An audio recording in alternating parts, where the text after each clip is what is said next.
viewers. Today I've got a special story that I've just remembered, and if you hear one story from me, it has to be this story, really. So forget everything else, you just have to hear this story. It's one of the funniest things ever happened in my life. So straight to the action. So I'm staying in this boatyard in my boat. I'm out of water, it's the autumn, and there's another boat there, and an old chap lives in it.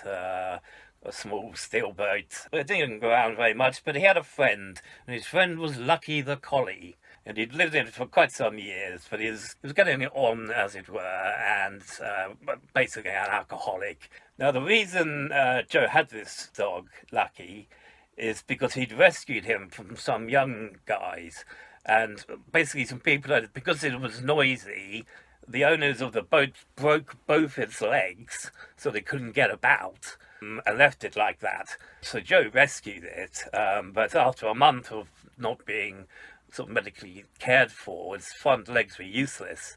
So he couldn't get around much, but he could kind of like hobble about sort of thing. But that wasn't enough for Lucky. Lucky found his way out into the main road and got run over and lost one of his back legs completely. So now he had one back leg and two useless front legs. So he didn't get around very much. So his average day for Lucky is to crawl about 20 yards in the whole day to some spot he fancies to lie down and wait there for the day. But he wasn't waiting there to be structured for people. He was waiting for people to come close enough for Lucky to attack him, because Lucky attacked everything he could get. He hated everybody. So he'd like act it out and then go for it. And he meant damage. So you had to be very careful with Lucky. But anyway, so Lucky lived with Joe in the boat. This is a very important part of the story. Now, one night, I had met a young lady, and it's the first time that the young lady had come and stayed on my boat. That carried on. It was a very rare event for me, but anyway. So there I was at 3 o'clock in the morning, having the most enjoyable time in the boatyard. Everybody else is asleep, except for me and Hannah. We're busy. But every now and then, I could hear a funny little noise, like, I don't know what that was. Well, it's like a weird noise. After a few strange noises, I was thinking, hang on. It was making a subconscious noise. It sounded to me like the word fire. So I look outside, and indeed, Joe's boat is completely on fire. What's happening? He's left the blankets drying on his. He's set everything on fire, and his boat was completely on fire. So I start shouting for people to go, fire, fire, fire. Of course, people are slow in action.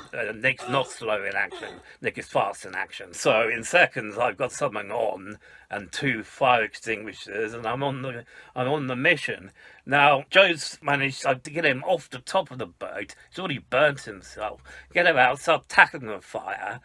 In the main, the other people around not terribly used, but I have to keep pulling Joe off because he's got himself off the blazing boat with flames are in the steel boat are reaching 20 feet into the sky, the flames, but not sideways. Which is very lucky. If it had been a fiberglass boat, it would have caused a much bigger fire, but it was a flame upwards that could be dealt with. So I managed to put the outside flames and tarpaulins out with some fire extinguishers. I have to physically myself remove Joe from the boat using force, and then make 2 people hold him out of my way, because Joe's desperately trying to get back in the inside of the boat. It's still a blazing flame, to rescue Lucky. So I managed to get the owner of the boat out of the way. I get in with two more extinguishers and a rubbish hose, useless water hose, and I managed to control the fire inside it. So open fire, I've managed to put out, but it's an absolutely blazing hot and it's all smoke and a disastrous situation. So I'm obviously assuming, as you would do, that Lucky is probably quite dead by now. But I was going to have to check just in case. You never know. At this point, the fire service turned up with their appliances, got me out the way. There's no actual open flame now, just a lot of heat and smoke and such like. The fire brigade get in and they find Lucky the dog, and he's still alive. His hair is so thick, he has such a thick coat of greasy collie hair that he had actually survived unbelievably. This is why it's called Lucky. Lucky, you're so lucky. So Lucky does survive. I rescue the boat. I was successful with a young lady, beginning of my mini relationship, so that was all very successful. Yeah, so I get a day off and I'm on the local TV news and my one day of fame for that mission, and Lucky was rescued. Lucky. A few years later, when he died, Joe took him away in a wheelchair up to the cemetery and buried him in the wheelbarrow. Lucky the dog.